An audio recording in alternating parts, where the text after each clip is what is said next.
Has laid a formal charge of fraud against Finance Minister Pravin Gordhan. At a media briefing in Pretoria this morning, NPA head Shaun Abrahams said Gordhan will be prosecuted for fraud over alleged misconduct when he was head of the South African Revenue Service. Gordhan is due to appear in court on the 2nd of November.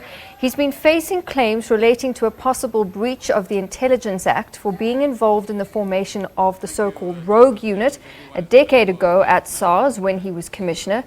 There's also been controversy around the 8.5 million rand paid by SARS in restraint of trade settlements to 3 of its former executives who left during the furore over the so-called rogue unit.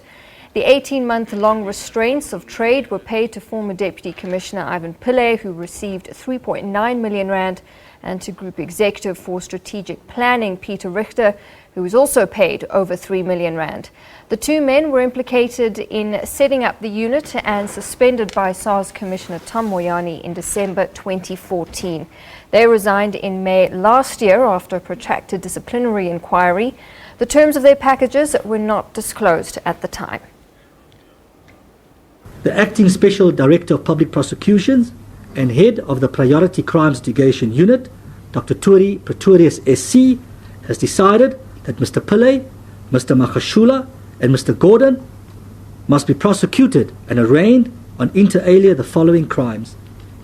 Count 1, fraud in respect of the 1,141,178 rand and 11 cents, whereby the aforementioned persons had misrepresented to the Government Employment Pension Fund and to SARS that Mr. Pillay was entitled to full pensionable benefits in terms of the employee-initiated severance package, which was implemented for transformation initiatives, whereas in fact the aforementioned persons knew well that the employee-initiated severance package was not applicable to Mr. Pillay.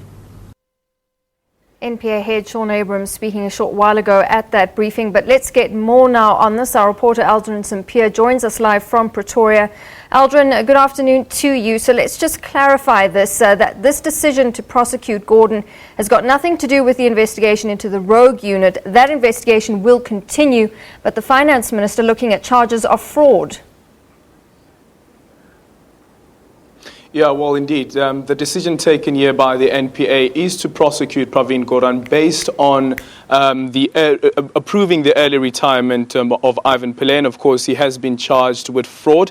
And clarity, of course, is that this decision is not based on the SARS rogue unit. So he's not being prosecuted for his involvement in the establishment of the SARS rogue unit. That investigation is still continuing. And I was asking Shaun Abrahams earlier on whether there is, from the evidence that they've gathered so far, whether there is a prima facie case against Gordhan that he probably have to answer to at a later stage, considering that the investigation is still continuing. He said that he can't give information at this point, but that the investigation will continue. But one thing is certain is that the rogue unit in SARS did exist, and that rogue unit did exist unlawfully. It was against the Constitution.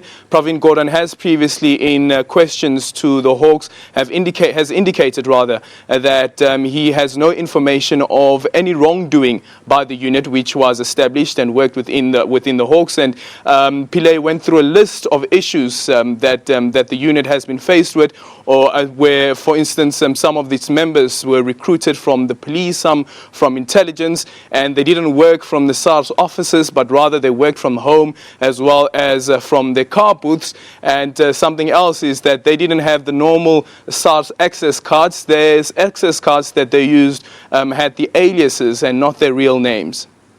Aldrin, what happens now? I mean, we have a finance minister accused of fraud. The rand is plummeting.